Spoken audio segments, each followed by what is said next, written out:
plant friends. I'm Carolina and this is Carol Let's Grow. Today we're going to talk about 8 plants that are super easy for you to take care of in your house, and they're amazing plants. We have plants for all people here, all people. Let's start with the hardest one to take care of. Remember that these are all super easy, but this one is more if you want to push yourself. If you really believe you can do this one is for you. First plant I want to talk about is a Monstera. I feel like after the fiddle leaf fig, they're like the second most popular houseplant ever. Like the hype is really big on this one still, and I seriously love it. This is a Monstera, so as you can see, has some fenestrations and some holes. And super easy to care for. This one is not finicky at all. So the only time I see people killing these is because they overwater it. So when you buy them, especially in big box stores, that's what I've seen my friends do. So just repot it. Pretty sure the root system is very large for the big of a pot that they're in. So I would do that, and I will put in a pot with drainage holes. All plants need drainage hole. Please don't put freaking pebbles on the bottom. No, don't do that. Plants won't like that. I wanted to talk about this one first because this one, she's not finicky, but she really likes indirect sunlight. So this one in direct sunlight will be better. It will grow super fast for you in spring and summer for sure, especially if you fertilize. But just so you know, you don't need to fertilize your plants if you don't want to. It's totally fine. If you change your soil every year, it should be fine, because usually the soils, they already come with the fertilizer, which is super cool. So you don't really need to. So this one I water, since the pot is not as big, I water this one once a week. Once a week is good. Sometimes once every a week and a half. And sometimes I forget. 2 weeks. And she's totally fine. 2 weeks, 2 weeks and a half.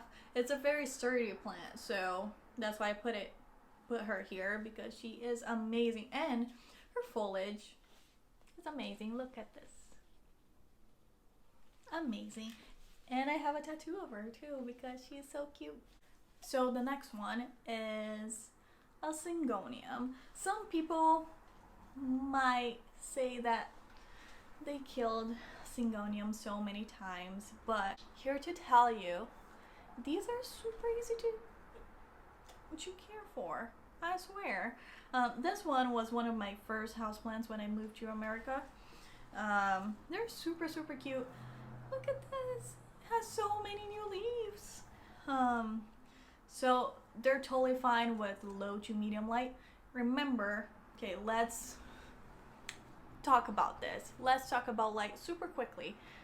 Remember, I'm saying low light. I'm not saying no light at all.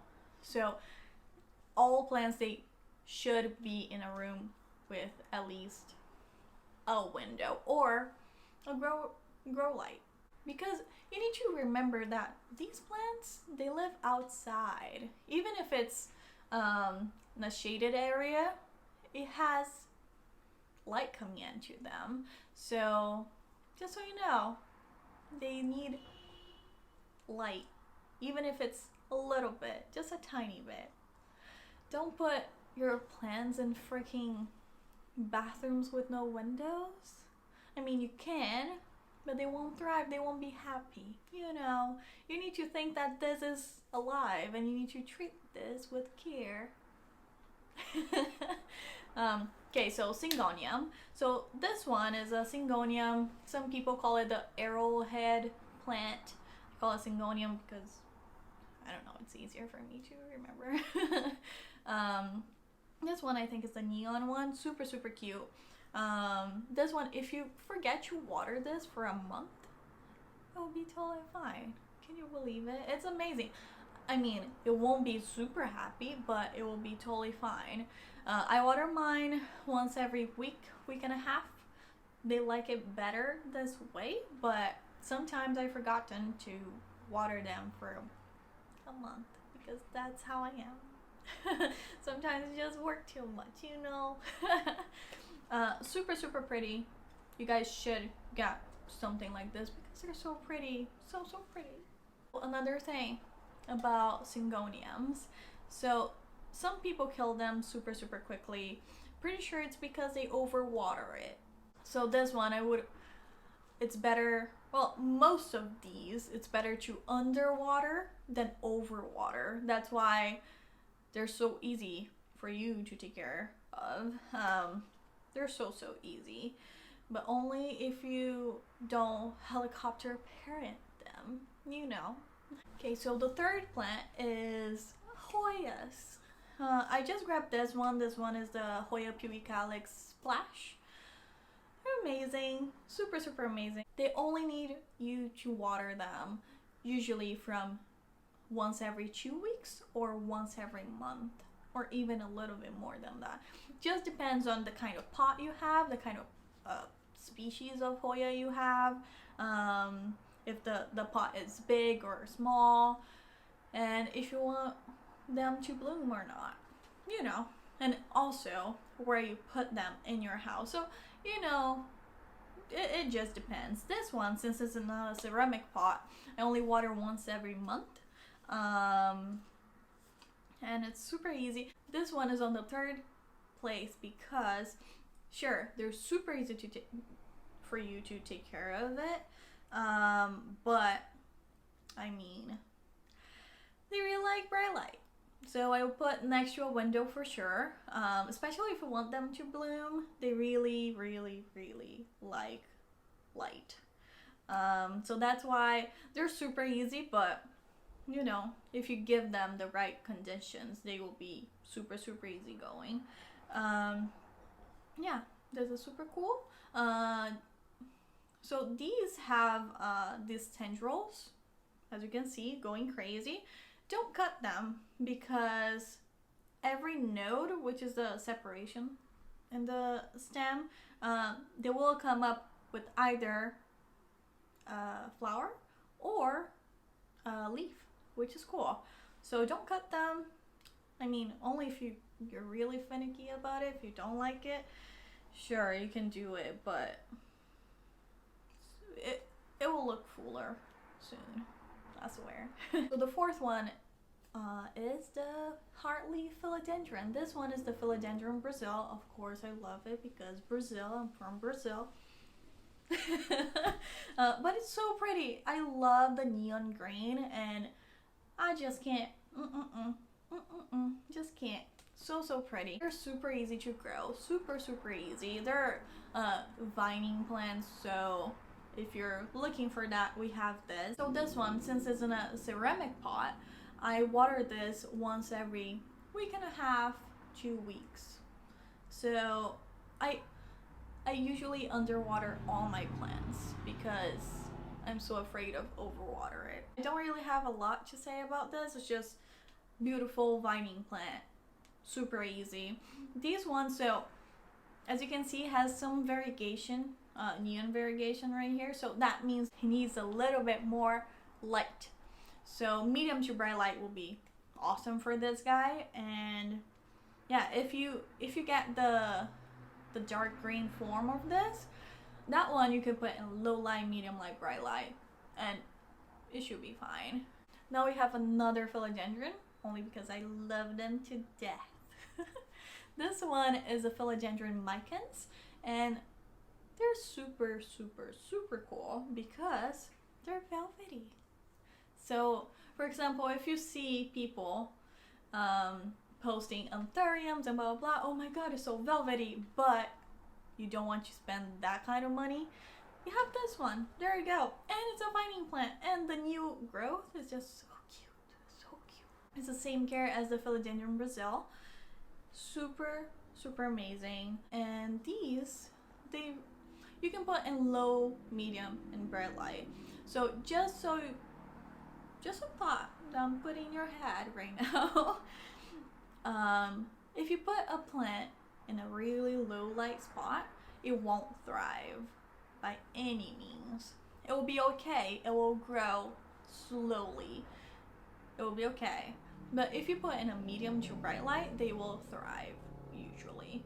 At least these plants that I'm showing you guys. Okay, the fifth plant is pothos, which is the epiprenum. Think I said that right for the first time ever.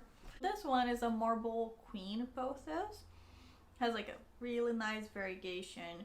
Super cute. This one I put in a medium to bright spot because it's been growing like crazy. It was so little when I got from a friend. It was so little and they're so pretty. They grow super quickly in medium to bright light, remember?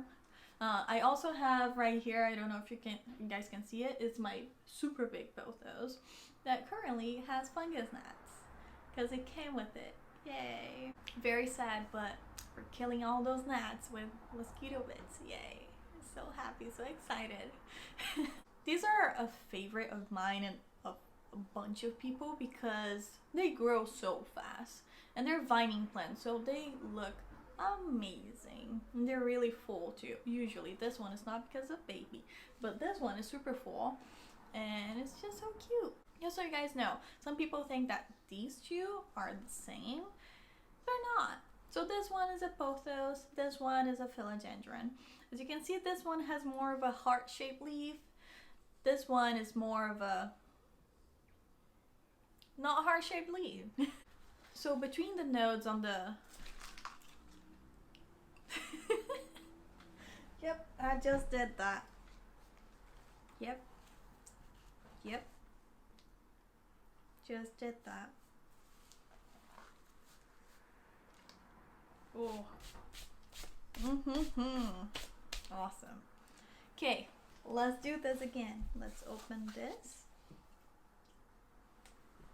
Okay, so just so you guys know, philodendrons, the heart-shaped leaf, between the nodes they have like this little piece that protects the new leaves so they can form easily with no problems and blah blah.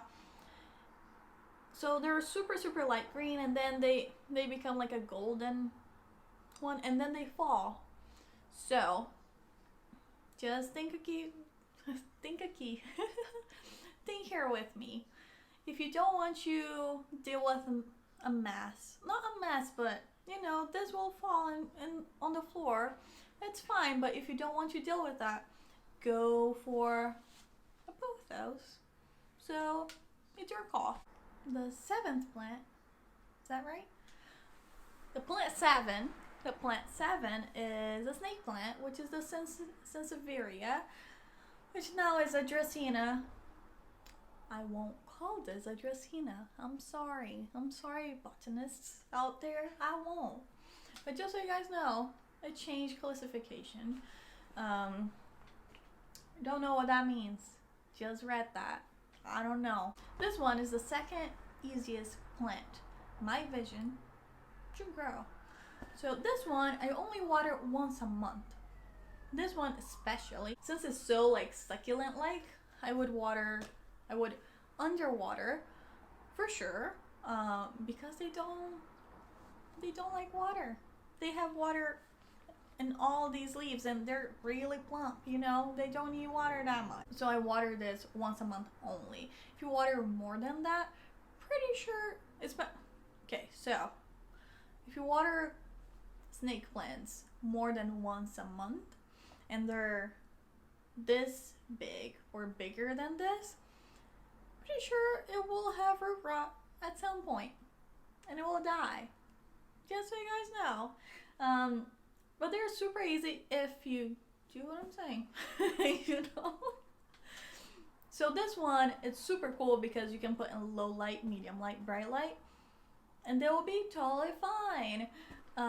They won't thrive in low light, but they will be fine. It'll be totally fine. So the last plant, the 8th plant, don't have it with me. One day I'll have one, but I still don't have it. And it's the easiest plant ever. I don't know why I don't have it. So it's the ZZ, basically indestructible, which is cool. Just like, I was going to say just like snake plants, but I think it's even harder to kill a ZZ plant. ZZ plant is the same care as a snake plant, so I would water only once a month. That's it. Easy, right? And you can put in low light, medium light, and bright light. I have 3 photos of ZZ plants I'm gonna put all over here from internet friends.